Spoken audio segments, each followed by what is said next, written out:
Welcome to Yorkton Stories. Twice a month, we look at Yorkton's past and present. In today's podcast, we talk about here and now through the eyes of people who are personally involved in a new local project. My name is Dick DeReich. I was a co-founder, co-owner, and editor of Yorkton This Week, and have owned and operated other businesses in Yorkton over the past almost 50 years. While this podcast is largely a labor of love, we are grateful for the support of Harvest Meats and Grain Millers Canada, both here in Yorkton, and others who help out or listen to our stories. Our podcasts are heard on our website, yorktonstories.ca, where you will also find photos, links, and other information associated with each podcast when available. In many cases, you can not only hear the stories, you can also see and read information about the podcast topics. We can also be found on all major podcast directories, including Spotify, Google Podcasts, Apple Podcasts, Amazon Music, and iHeartRadio. Search for Yorkton Stories, and you'll find us. Imagine this.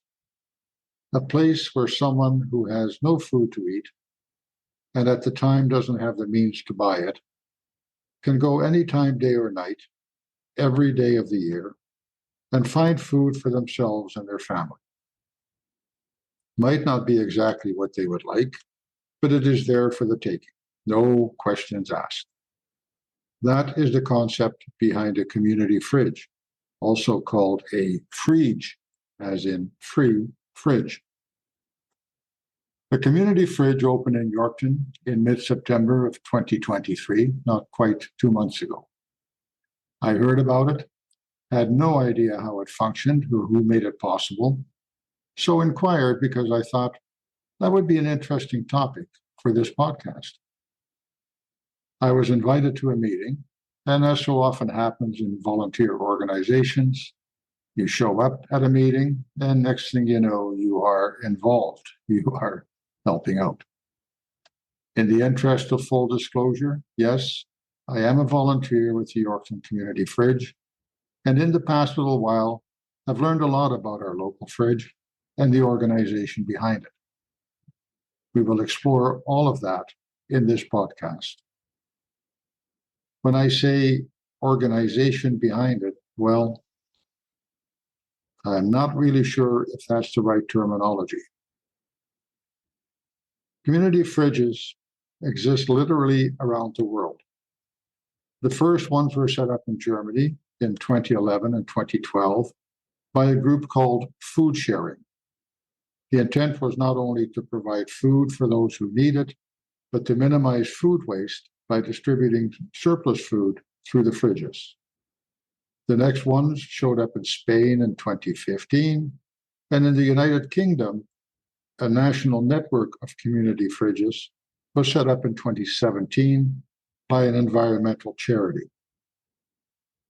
COVID-19 and the hardships it caused for many led to the establishment of fridges in New Zealand, India, Israel, the Netherlands, and Canada, the first in Toronto, where there are now 8. All of them are mutual aid projects, which was a new concept to me. They are working groups, not incorporated, no office, no address, no formal structure, no slate of officers, but titles. They are volunteers who have taken on a project, in the words of one set of principles I read, to solve problems through collective action rather than waiting for saviors, rather than waiting for someone else to come to the rescue. They mobilize people who want to meet the survival needs of their fellow community members and build an understanding about why people do not have what they need. In this podcast, we will hear from some of the dozen or so people who worked to establish a community fridge in Yorkton, and from one young woman born and raised in Yorkton who is now a volunteer with a community fridge in Vancouver. First, some background. Michelle Eckhart is a mental health counselor with the Saskatchewan Health Authority in Yorkton and was in pretty much on the ground floor of the discussions that took place when the idea first surfaced a couple of years ago to set up a community fridge here. That fridge is now located on the parking lot of Sign on Broadway, tucked against the north wing of that building on West Broadway. There was a group of us from public health and from the health authority in general. We saw that there was a lot of food insecurity, and where we saw this most apparent is when we had to get people to self-isolate. And so then what would happen is, a public health order would come down that they'd have to self-isolate for 5 days. And then, oh no, they have no food. So then what we were doing was putting together food hampers, and we have to thank Prairie Harvest Church for standing alongside us to do that. So we were putting together these food hampers, and then it started out slow. We do like a couple a week, and then it felt like every day we were trying to do some of that, and so we just found it amplified. And the other piece of it is that we found in the last few years, the price of groceries has gone up, right? So you used to be able to go and buy a bag of groceries for $20, and now, you buy a bag of groceries. That really ages you when you remember $20 bags of groceries. Because I remember that. How did you transition, and this goes back a couple of years then, from hampers and the prevalent idea at the time of, food banks to come up with really decide on this concept of a community fridge? So we had Tracy Belinsky, who's a public health nutritionist, Caitlin Cuthill, who is a public health nurse, and Heidi Russell, who's another public health nurse, around the table starting out. And so Caitlin had seen on social media, on Instagram, the Regina Community Fridge in Calgary. So she had done a lot of that legwork. I came a little bit later to help when COVID started. So they had kind of started having some of these discussions about, and a lot of it came from the vegetables in the fall, right? Like, we've got all these extra vegetables. Wouldn't it be nice? How could we get those out, right? So what we did is we sent letters out to different community organizations that might be interested in partnering with us. So like we said, we had some help from the Calgary Community Fridge as to how to get started. They have like a startup guide on their Facebook and Instagram page that you can download to help with that. We had some discussions, and then we were trying to figure out a location. And I thought, I'm going to just phone Andrew. And Andrew seems to know everybody and knows, kind of where we can maybe look at. And in the back of my mind, I thought, Sign's got some fantastic spots that we could possibly partner with to put the fridge. We had talked about lots of different locations. We wanted it on the west side of Yorkton because it's a bit of a food desert on that side of the city. All the grocery stores are on the east side. So if you don't have transportation, it's kind of tricky to get over to Superstore Co-op, Save-On, those stores over there. And so you're stuck with convenience stores, which sometimes don't have, one, the most affordable groceries, and two, the most nutritious options. So that's where we were at. So then we came to a housing meeting, the Yorkton Housing Group, and talked about it. And through some conversations, Sign agreed to house the fridge and have the location for it there. We approached some businesses for donations. So McMahon and Yates donated all of the supplies for the fridge, and Rice Construction from Kenora built the pantry and the outer building, the shed. And then Mosaic gave us the fridge. So Social Housing Committee and the Connect Club have also helped us out. Social media is a huge piece of this. The hope is that, we can slowly, get the word out so that people can just come and drop it off whenever. It's great now that we have a sign. After 5 Designs did a sign for us, and it's beautiful. Rice Construction did a really nice job of aesthetics. It blends into Sign's building very nicely. So I had people say to me, I came to drop off stuff at the fridge, but I had no idea where the fridge was. So now that we have the sign there, it's perfect. It's a two-sided process because you not only have people that need the food, But you're also looking for people that are prepared to donate and just go there Right. whenever at their own convenience, put Yeah. in whatever. I mean, there's some restrictions as to Yeah. for safety So, reasons, but people mhm. basically can put food in there at any time. At any time of day or night, 365 days a year, 24/7. So that's the other big difference, right? Food banks are only open during certain hours, certain days of the week, those kinds of things. Like you said before, it is a little bit of, we don't know what's there all the time. So that's the beauty and the curse at the same time. We have a seasonal site out at Good Spirit, and I was cleaning out my camper and I had lots of pantry items that I had taken out to the lake that were still in date. And I thought, as I was cleaning out the pantry to pack up for winter, I thought, oh, I'm just going to throw this all in a bag and I'm going to go take it to the community fridge. Or, you're going for groceries and you see pasta's on sale for 99 cents. Well, buy two for you, buy two for the fridge. Drop it off on your way home, right? Michelle also provides us with an explanation of how mutual aid works when it comes to the Yorkton fridge. But there's a difference between, handing out hampers, sending people to or recommending people use a food bank and a Right. community fridge. I mean, this is a whole Yes. different kind of concept. When we talk about the community fridge, it works on the concept of mutual aid. What mutual aid is, it's a place where people can come and take without judgment. So a lot of times with food programs, there is, an income piece that's tied, or they have to show income stubs, they have to ask. This is anybody can come. Money's tight by payday, and I needed a couple things to feed my family. I go and I take without judgment. So there's no policing of it, right? That's why even with our language, we talk about take what you need and give what you can.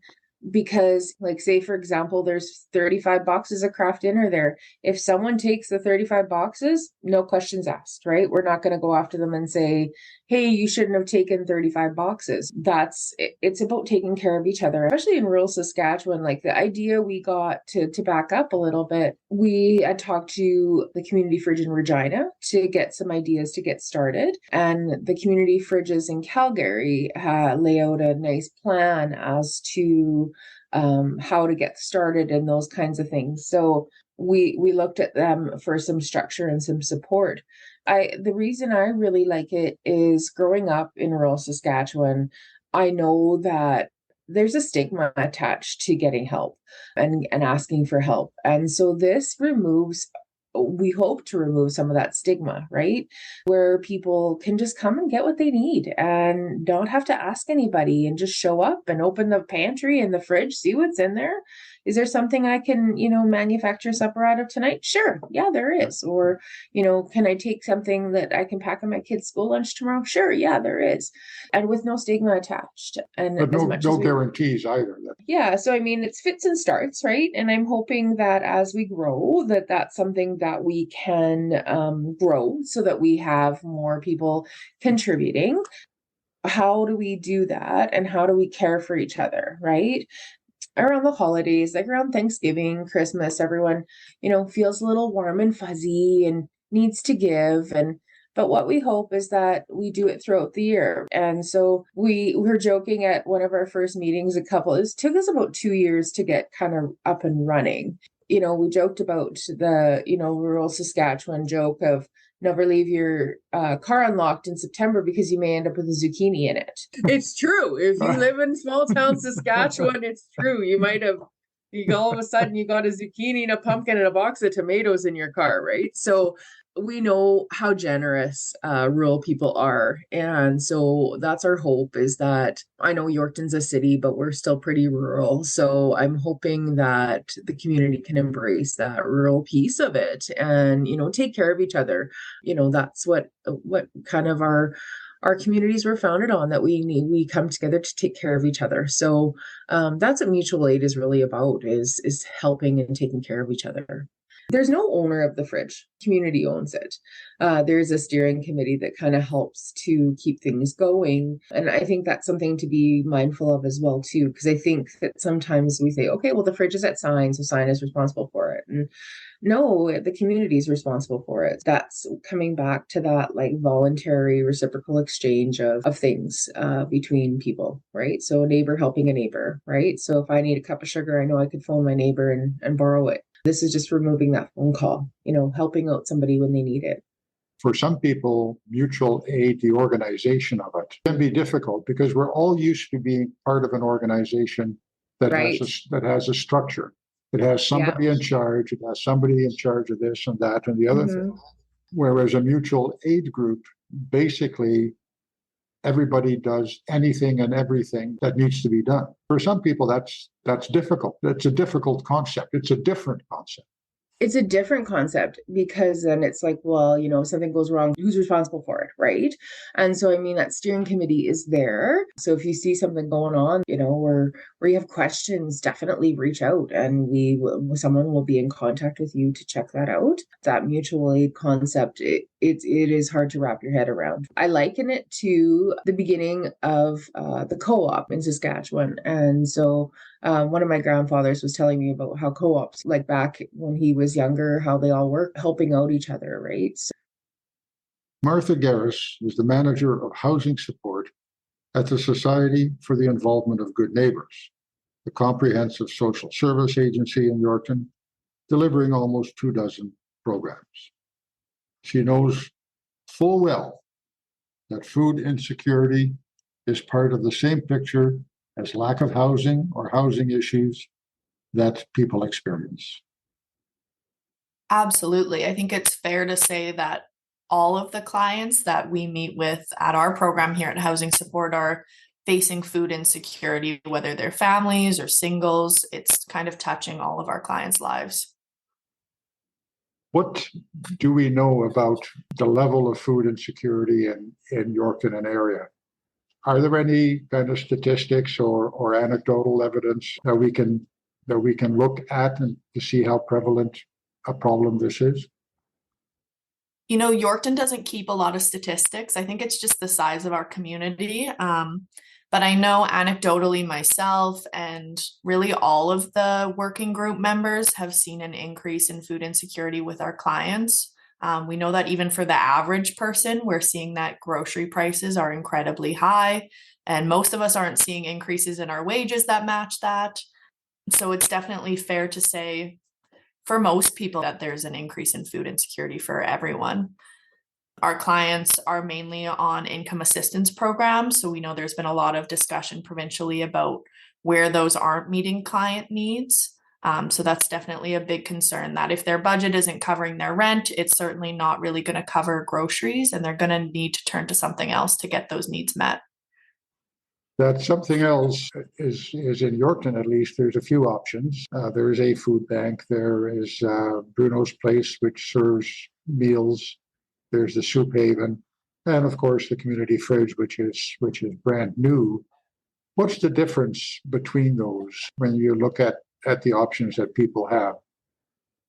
I think the main difference with the community fridge is we're trying to make it as low barrier as possible. So for pretty much every food resource available, transportation is always going to be a barrier. But otherwise, the community fridge is really accessible. There's no limits on what you can take. There could be limitations based on what's available at that time. But when you're looking at other food resources, usually there's an application process. If you're talking about something like a food bank, there's income requirements. There's a limit on how often you can access them. And we understand the need for those different barriers at food resources like food banks. They only get so much food too, and they have to try to fairly distribute it. But the great thing about this fridge is ideally there's always going to be something in there. So if you're hungry, you can go and grab what you need at any time, day or night. So if there's nothing in there, of course, that's a concern. But we're seeing most of the time there's at least something available for those in need. And of course, the others, they have limited hours. The community fridge is 24/7. The community meals, I think, are great. And for some, they're an opportunity to connect with other resources. I know our program also goes to Bruno's Place on Thursdays over their community lunch hour so that we can meet with clients. But you still have those same barriers of transportation, or maybe it's just that whatever's being offered for that meal you're allergic to, you don't like. There's always going to be limits. So this is just providing another opportunity that hopefully people can get their needs met and they can eat and we can stave off that hunger. The fridge has been open for a month or so. At this point, we're talking here middle of October. I know you don't police it, nobody supervises it. Do we have any indication at this point how frequently it is used, other than, I suppose, when the food disappears, somebody is benefiting from that? Being someone who works at Sign, I know I've heard from a lot of coworkers, they see pretty frequent traffic, which is what we want. And ideally, that's alternating between people dropping off donations and picking up. So it seems like things have remained pretty steady. We'll see what happens once we get into those more frigid temperatures. But for right now, it seems like it's been pretty consistent. Stephen Schmidt is the pastor of the Parkland Community Church on South Front Street. He participates in the working group on behalf of the Yorkton Ministerial Association. What is the awareness within the faith community, within the churches in Yorkton, about food insecurity? Are you running into this on a regular type of basis? Yeah, I think, we are certainly aware of it. Churches, when someone is in need, they will at some point come to a church and ask. And so as pastors, we have been talking about and hearing about it, I guess, at ministerial meetings and such, that there do seem to be more and more requests like that.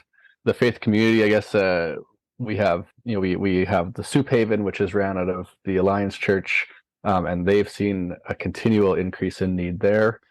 Bruno's Place and Prairie Harvest has a whole setup of things that they serve people as well, and I know that they've experienced. Des has talked about growing demand there as well.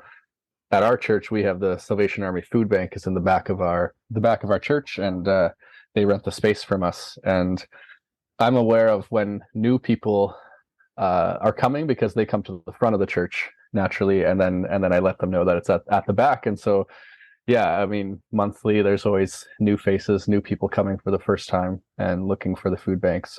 Is the need being met? Do you have any kind of sense of whether the need generally is being met? I think there are things available, but I think we could use more. I think there's always room for more. A community fridge like this certainly helps fill some gaps. As well, the growing cost of groceries and also housing.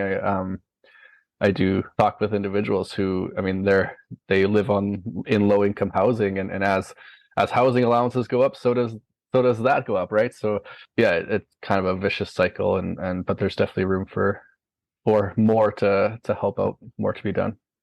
Are your church members as aware of this as perhaps you are? I think so. I would hope so. I would hope that they're aware that there is this growing need, that people are more and more finding themselves needing the food bank and relying on that. As a church, we try to take times throughout the year to help these initiatives through food donation drives as well, and just try to help stock the shelves for Soup Haven, the food bank as well. And the plan is to include the fridge as well in that, and somewhere in the calendar to have a food drive for the fridge as well. The success of most of those programs depends on donations from either businesses or individuals who are prepared to help out.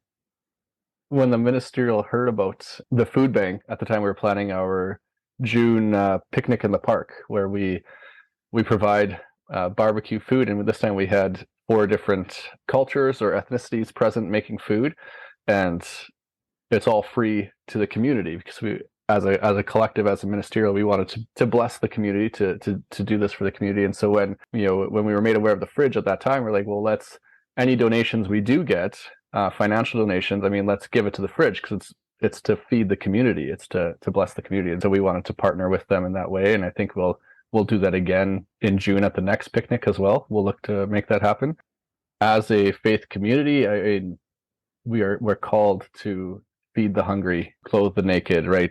We're called to do these things. And so such a practical thing. This is such a practical way to do that. That's very obvious. You are feeding the hungry, right? And so it's something that the faith community should absolutely get behind and be helping out with, stocking the fridge and the pantry, because it doesn't get any more practical as that. Feed the hungry. Well, here's food for you to take. Community fridges are completely dependent on volunteers. Volunteers on the working group, volunteers who look after the fridge itself, and critical to the concept, volunteer individuals, businesses, and organizations who donate the food for the fridge and the pantry. Just as the fridge is open 24/7 for those who need food, it is also open to anyone who wants to donate food. It can be placed in the fridge or on the shelves any day and any time of day. Kelsey Napute is the chronic disease dietitian with the Yorkton Tribal Council. And I asked her about the nutritional needs of those who may use the fridge and what food donors should keep in mind when they make a donation. Anyone can access the fridge. So just like anybody's nutrition needs, it's just feeding another person in your family, right? So it could just be as basic as providing balanced meals. But we also know that prolonged or long-term food insecurity increases the risk of chronic illness. And so that might mean the people accessing the fridge are actually at higher risk of having things like diabetes or heart disease or managing chronic pain. Maybe they don't have access to well-fitted dentures or missing teeth, things like that. So there could be a wide range of things to consider when making sure that the food we provide is accessible to everyone who gets food from the fridge. But that's just like any part of the population. We take what we know about nutrition and that we need protein, we need all these vitamins and nutrients, and we have to translate that to what actually we eat, right? The food that we're actually consuming. Our food guidelines are pretty, not vague, but they leave it wide open that there's lots of things that you can donate. Of course, some things like protein foods, that would be something that a lot of people are looking for, like the milk and eggs, cheese, yogurt. That would be a really good donation. But any type of protein would meet our donation guidelines as long as it's not a raw meat or a frozen raw meat or farm eggs or things like that. And so it's tricky balancing. I think the best way to approach it is the values that you use in feeding your family, you can use that in guiding what you want to bring to the fridge. So if you really prioritize fresh fruits and vegetables for your family, that's something that people from the fridge would really appreciate as well. But if you're bringing a can of fruit cocktail or something, that's just as welcome. And so healthy and nutritious foods for all of these different people who will access the fridge look so different. So using the values of how you feed your family, I feel like is a good marker of what we should be providing in the fridge. And there's some general concepts. Like I said, protein foods are one that is typically more costly that people facing food insecurity might sacrifice to be able to have a bigger quantity of food to feed themselves or their family. And so those would always be appreciated at the fridge. And as far as protein, things like pulses, like beans and lentils and that type of thing, provide protein as well, don't they? Absolutely. Those would be a great source. And having those shelf-stable options are really good because, yes, we have a fridge and this is a community fridge, but not everybody has a fridge. So they may be accessing food from a refrigerator or a freezer, but they don't have anywhere to store that at home. So having a shelf-stable beans, lentils, even packaged beef jerky would be a good option. Peanut butter would always be appreciated.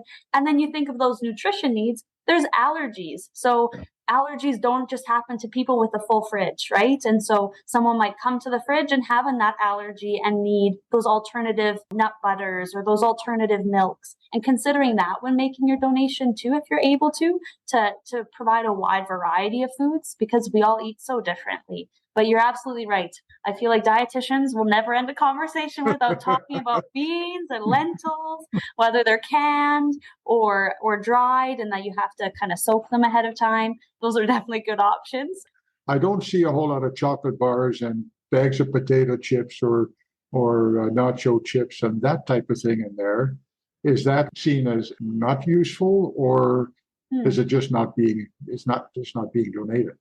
Often those are the more accessible foods for people who are facing food insecurity. You can go to a close convenience store and buy those foods, whereas the grocery store may be further away and have maybe more expensive options. And so I find that people are prioritizing those more healthful foods in their donations, but it's not like those chips and candy bars don't meet our guidelines. So following Halloween, people might be dropping off Halloween candy or things like that. And it's interesting to think of it from the perspective of people with diabetes need some of those things on hand to treat low blood sugars. I don't like to villainize like our candies and our chips and things like that, because as a dietitian, it's in my home too.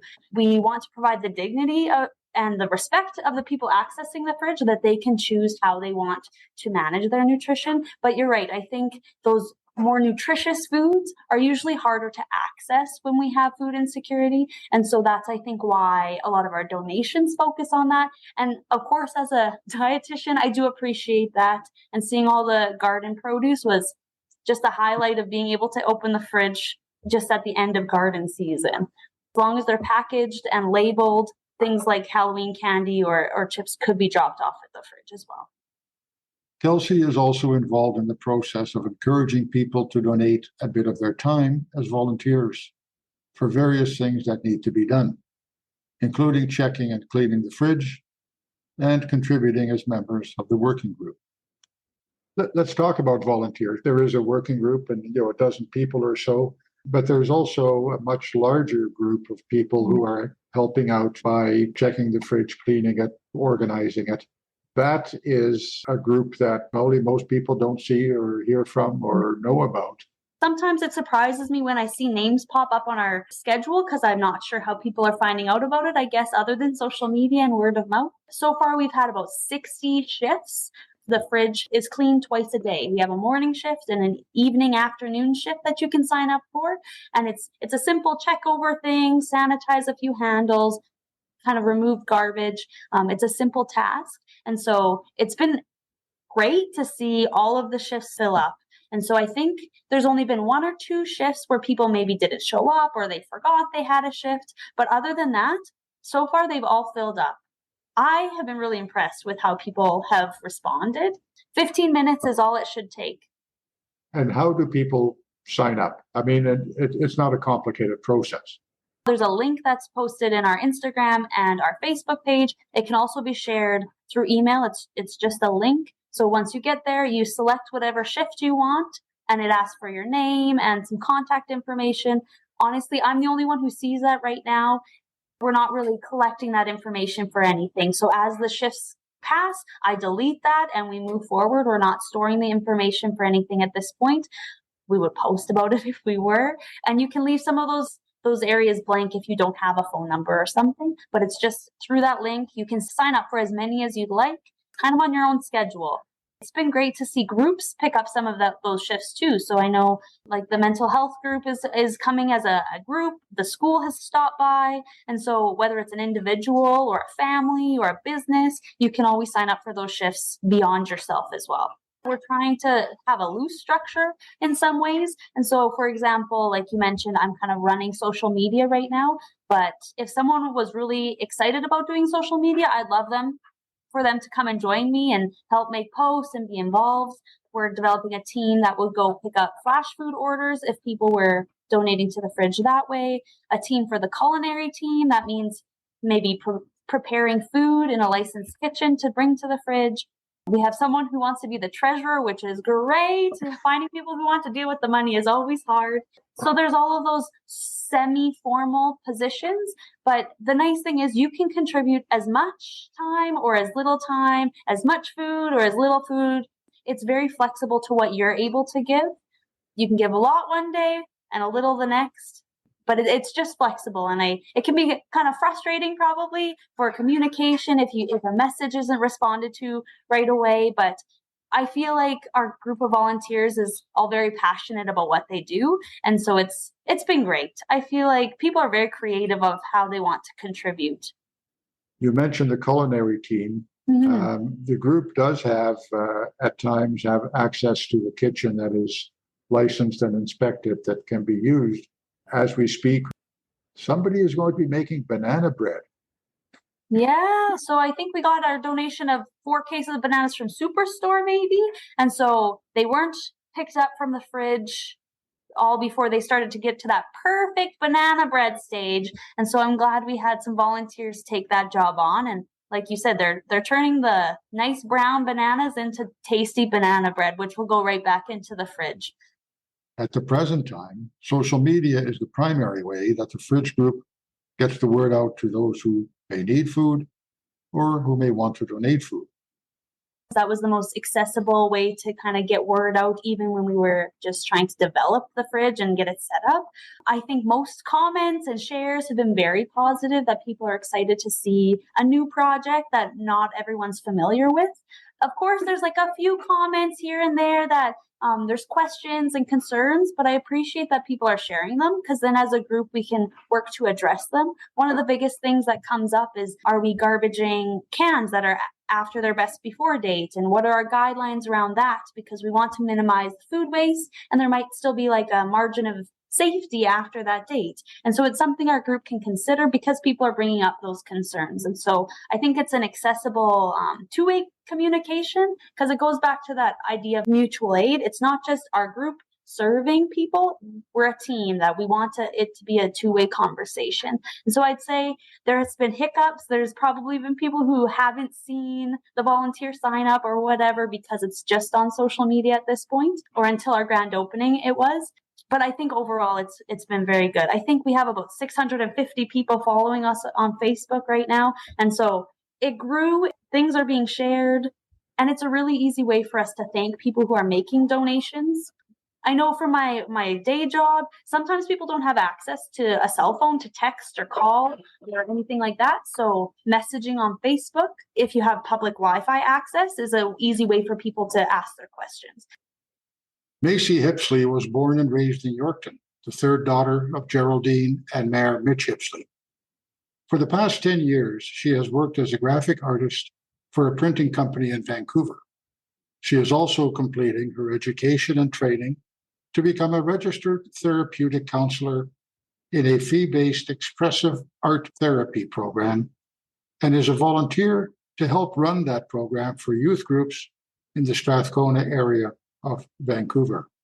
She is also a volunteer with LOAF, L-O-A-F, the local open access fridge in the Hastings Sunrise area of that city.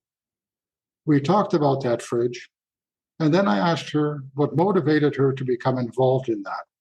Her answer left me momentarily lost for words, and then I could only say, wow. Macy, you're involved in the Vancouver Community Fridge in downtown Vancouver. How far back does the Community Fridge concept go in Vancouver? From what I'm aware of, our fridge is the first of its kind in the city. Our opening day was July 10th, 2021. And so this fridge is located in the Hastings Sunrise area of Vancouver, East Vancouver. The fridge really has come to serve like everyone in the area in East Vancouver, which has like become quite a creative hub. So it's serving obviously quite a varied population. Absolutely. And we do see like all sorts of different people accessing the fridge. You can see people and their lives may like appear a certain way on the outside, but you don't know what they're actually going through. And the fridge is a really nice place for people to access support without any of the judgment that can come along with it of like, oh, well, you're driving this car. Like, how come you need food? It's like, that's not even a thing, right? Yeah. What are you doing with that fridge, and how long have you been doing that? So I'm a part of the fridge checks, and periodically every week between a certain time window, I will go and clean the fridge and make sure that there's no items there that shouldn't be there, often like clearing away garbage and cardboard and things like that. And I also then get a chance to talk with some of our patrons and the community. What do you hear from them? What do you hear from them about the fridge and their needs? Majority, like, just extremely grateful and happy to help support themselves. Lots of times when we get like a food drop off or something, while patrons are there, they will step in and help us unload, or they'll help with the cleaning. Almost like some self-organizing that happens with it, where everyone kind of works together. And I mean, that's not across the board, right? Just like anything, it's not like super black and white. Yeah, there's been times at drop-offs where people can get kind of like handsy and things like that, but that's not the norm. The majority of the community is like, they really are just like taking what they need and sharing and helping. Are there enough donors to keep the fridge stocked on a regular basis? Do you end up going there sometimes and there's little or nothing there? Especially since the rise of inflation / corporate profiteering, it's been a little bit more scarce. But for the most part, we have a ton of donors, grocery stores, restaurants, and then also just individuals. They'll just come with some grocery bags and stock it up. We've never run into an issue with not having enough volunteers. I think we're all in a group Slack chat at the moment, and there's about 76 people in the chat. Really? So I don't think that we'll be running out anytime soon. I mean, it's not all like active, of course, and people have times where they'll be able to help, and then other times where they can't because they have like other commitments come up. Yeah. I do fridge checks, but then there's also people who actually go and collect the food and do drop-offs. And then we usually have a community meeting the first Tuesday of every month to just check in with our volunteers and also the actual patrons themselves and get their feedback on what they're finding helpful and what's not working. Is this an in-person meeting? Everybody gets together in one place? Oh, really? Yeah. And people who use the services of the fridge are invited to come to that and provide their suggestions and ideas? Yes. We usually have like food and drinks and stuff and just kind of have like a conversation. But one thing that came out of these meetings is the suggestion for a community garden. We were able to implement that suggestion and put 2 big planter boxes now beside the fridge that's growing food. Which is a little easier to do in Vancouver than it is in Yorkton, Saskatchewan. Yeah, I guess so. Why did you get involved? What kind of made you decide that this is something you wanted to support with your own time and effort? A couple different reasons. I think through the pandemic, we all had a bit of a moment to stop and reflect on both the state of things and their potential trajectories. It felt like very necessary to contribute to the community in a needed way. Another thing is, I am a person living with a disability. I got diagnosed with MS, I think about 10 years ago. I have had periods of time myself where I've experienced food scarcity, and I've truly felt in my bones the depth of what that can do to someone.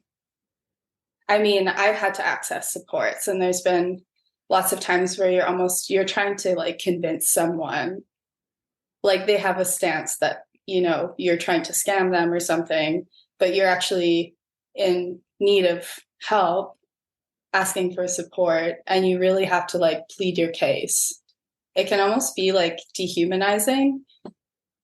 And so the thought of just getting involved in something where there's none of that Like no one has to convince anybody. There's like this like mutual understanding and trust. I don't know, it felt kind of like a little radical in that way, I guess. Supporting community-led care as opposed to like some institutional charity or something like that. I've been very fortunate in receiving healthcare and treatment has, pretty decent stats in terms of success, quote unquote.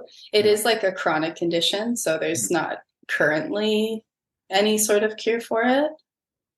Yeah, I've had 10 years to learn about it and learn my new limits and what works and what doesn't work. And I think it's at a point now where I'm able to live my life. I am like an open book in terms of, not to be like corny, but like kind of like my healing journey, because if I hadn't had those experiences, I know that I wouldn't be where I am at now, doing similar work that's worked for me and sharing it with other people. It's the way forward. It's how we're going to get through all of the crazy things that are happening in the world right now, is together through community,